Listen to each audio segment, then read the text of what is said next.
Hello everyone and welcome to MyniQ podcast. I'm your host and I'll be sharing short English stories and conversations with you every day. Today's episode is The Melting of Reality. And the text level is 6. Learn how to talk about things that might happen and things that describe other things. Stick around till the end for 5 quick questions to test your understanding. Alright then, let's get listening. The melting of reality. In a world where thoughts were tangible, I found myself lost in the labyrinthine corridors of Immanuel's mind. The critique of pure reason, that foundational text in philosophy, had become a palimpsest, erasing the boundaries between reality and fantasy.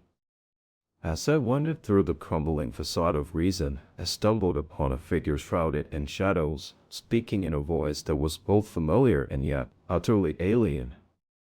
The distinction between subject and object, he whispered, his words weaving an intricate tapestry of meaning, is but a mere illusion.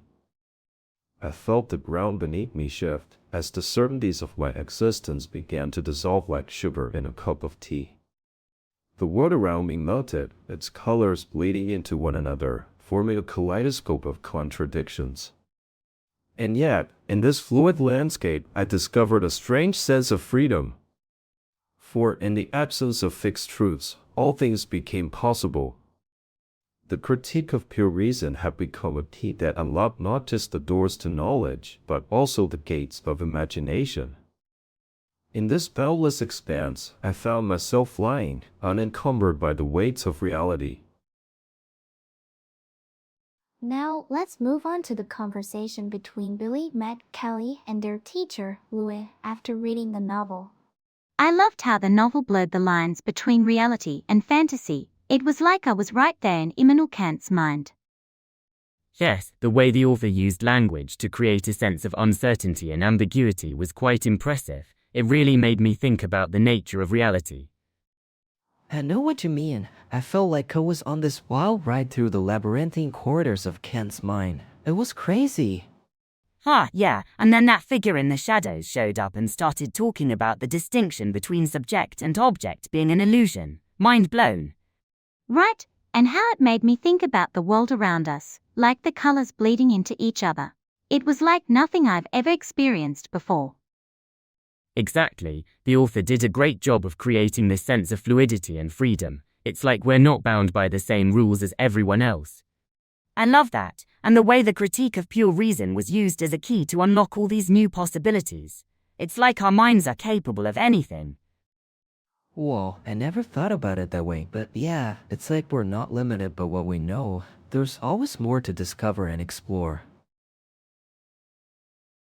Now, let's test your understanding of the novel and the dialogue with 5 questions. Question 1.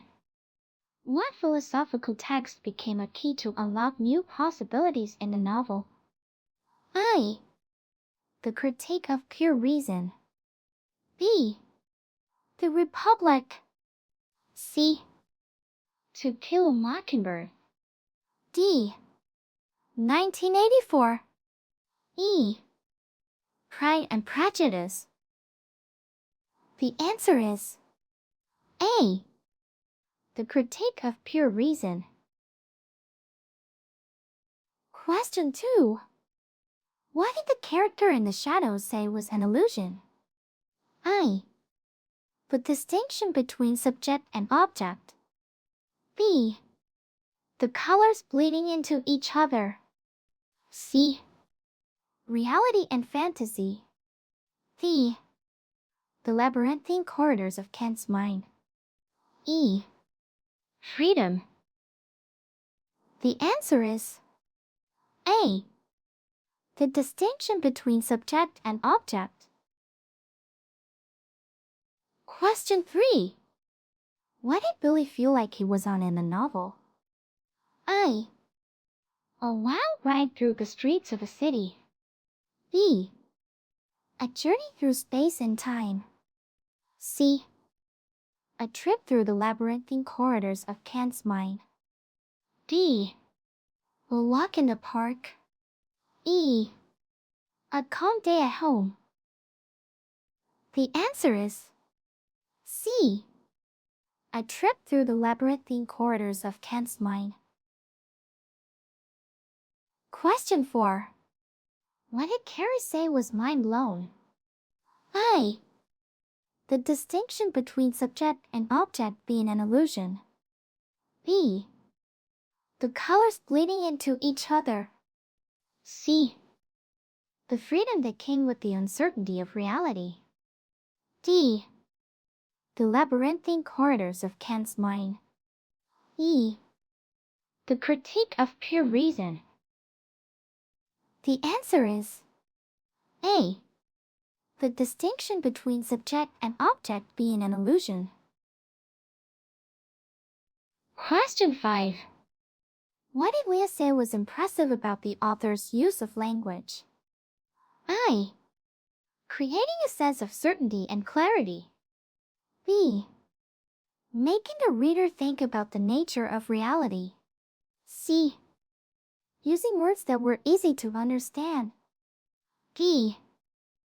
Writing in a style that was engaging but confusing. E. The way it made him feel like he was flying. The answer is B. Making the reader think about the nature of reality. That's it for today's quiz. How many did you answer correctly?